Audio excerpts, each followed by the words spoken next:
is it positive? If I look at a region between two charged plates, positive and negative, the electric field is uniform, the field lines are parallel. And if I look at that X, and I ask you, are any of those points, A, B, C, or D, at the same voltage as the X? Well, you remember that voltage is the amount of Verc I have to do to get a 1 coulomb test charge from one place to another place. That's the voltage difference. Well, if I go to point D or point B, I don't have to do any Verc. Why? Because my positive charge wants to race that way. And so that means to keep it from racing that way, I've got to push this way. But I'm moving the charge, if I'm going to D, I'm moving the charge up. If I'm going to B, I'm moving the charge down. The force is this way, the displacement is that way. What kind of Verc is that? Zero. Zero. Now, indeed, anywhere along this line, I could move a +1 coulomb and do 0 Verc. And we call that an equipotential line or surface. Now, it's a line when I draw it on this screen, but if you remember that this green chunk here is a plate that comes out towards you with positive charge on the inside surface. This purple is a plate, a metal plate, with negative charge on the inside surface. And that means that this line really represents a surface over which I could move a 1 coulomb test charge, and I wouldn't have to do any Verc to do that. Okay? Now this name, equipotential, is unfortunate. It turns out that historically, physicists have been very, very sloppy. When we talk about a voltage difference, we should say a voltage difference.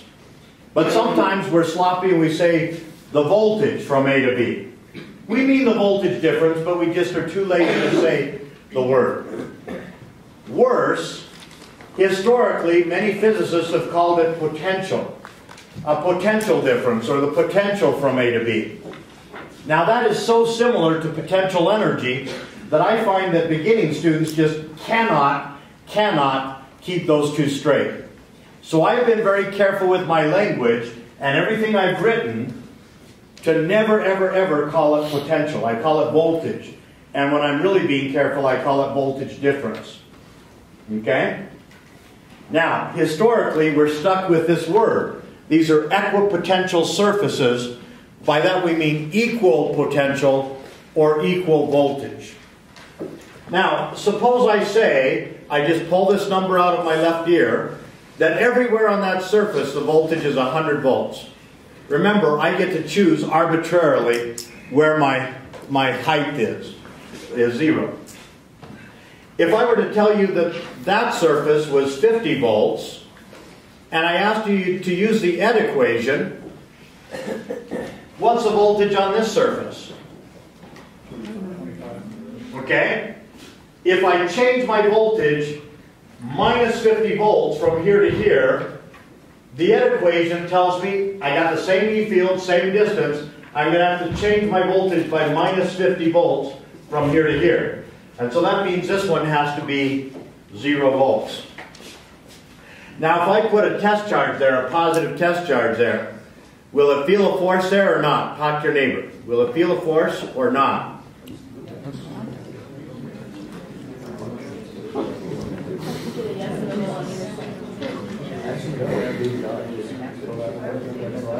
Okay. Is your answer yes, no, or heck yes? Heck yes. Heck yes. Okay. Folks, 0 volts, I can choose my 0 anywhere. Okay?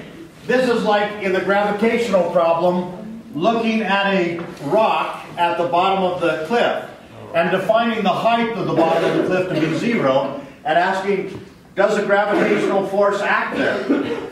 Well, yeah, the gravitational force is still acting there. I could also call my height equal to 0 there. And the rock would obviously have a gravitational force on it. It's speeding up there. Okay? It's the electric field that causes the force, and the electric field is the same here as it is there, as it is there, as it is anywhere between the plates.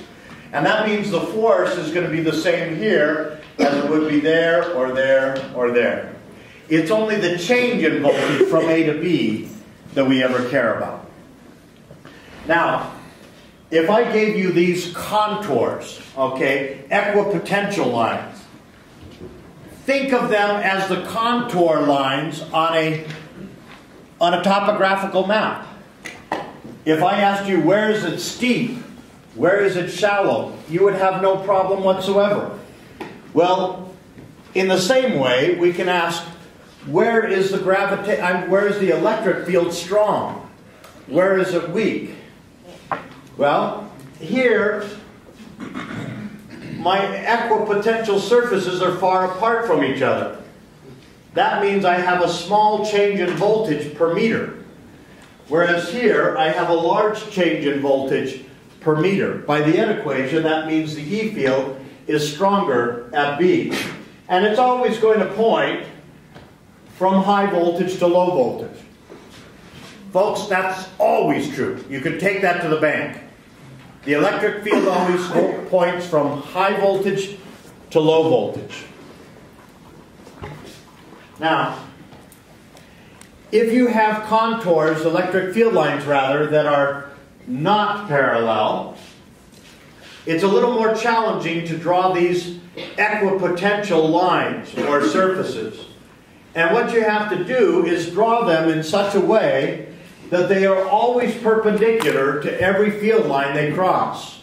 Okay, so in this case, an equipotential line that goes through the X would have to go through B. Now, everywhere it crosses a line, I've got to have 90 degrees. And that's because if I take a 1 Coulomb test charge and I move it along that purple line, I'm always moving it perpendicular to how I would have to push on it to keep it from flying off. I would always have to push the 1 Coulomb opposite the field line, and if it's going along the purple dotted line, that gives me 0 var. 0 var. Okay? So equipotential lines are always perpendicular to the electric field lines. Now here's a very important example.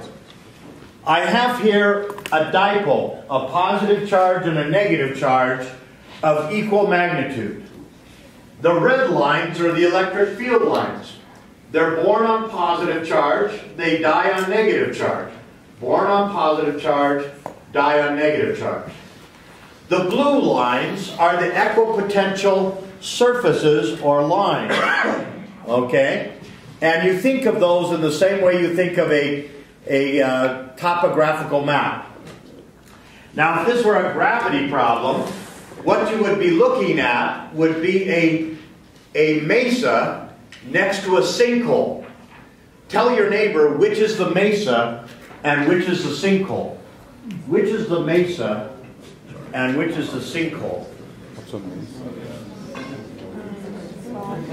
Oh.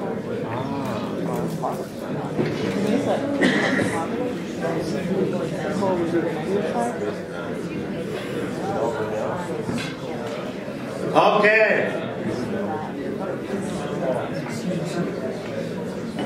Just like on a topographical map, a line tells me where the elevation is the same.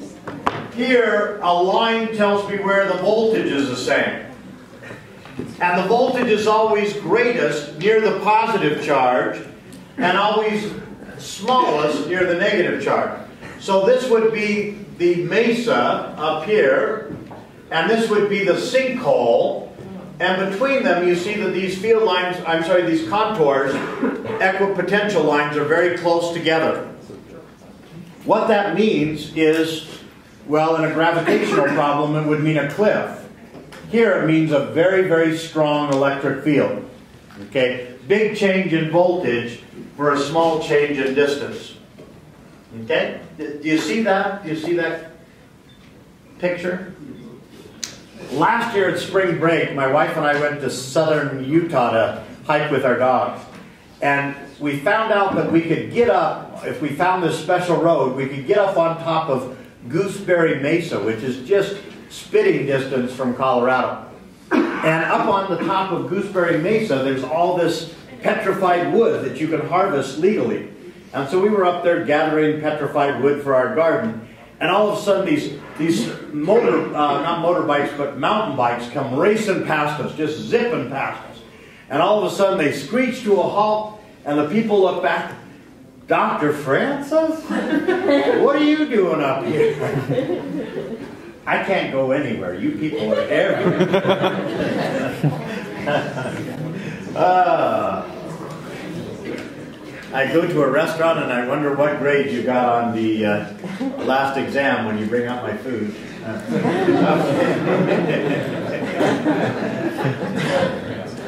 Okay. Here's a picture from that old textbook that we used to buy. I found out from the book rep that now it's up to $280. And I want to show it to you because it's flawed. That arrowhead should not be there. It should be in the middle of that. But the point that this picture is trying to make is that for a sphere, surfaces are spheres, nested spheres. And the sphere that's closest to the positive charge would be at the highest voltage. And then they would get smaller and smaller voltage as they went further out. Okay? Now, to sum it all up, there's no work, Vert, required to move a test charge perpendicular to the field lines, because I'm always pushing perpendicular to the motion. That means I'm not changing the energy if I move perpendicular to the field lines. Okay? And if I'm not changing the energy, that means I'm not changing the voltage. Because the voltage is just how much energy changes for 1 Coulomb test charge. We call these surfaces equipotential or equal potential or equal voltage surfaces. And the last thing is the electric field will always be perpendicular to those surfaces and will always point from the high voltage surface to the low voltage surface. From high to low. Just like the gravitational field is always from high elevation to low elevation. Okay?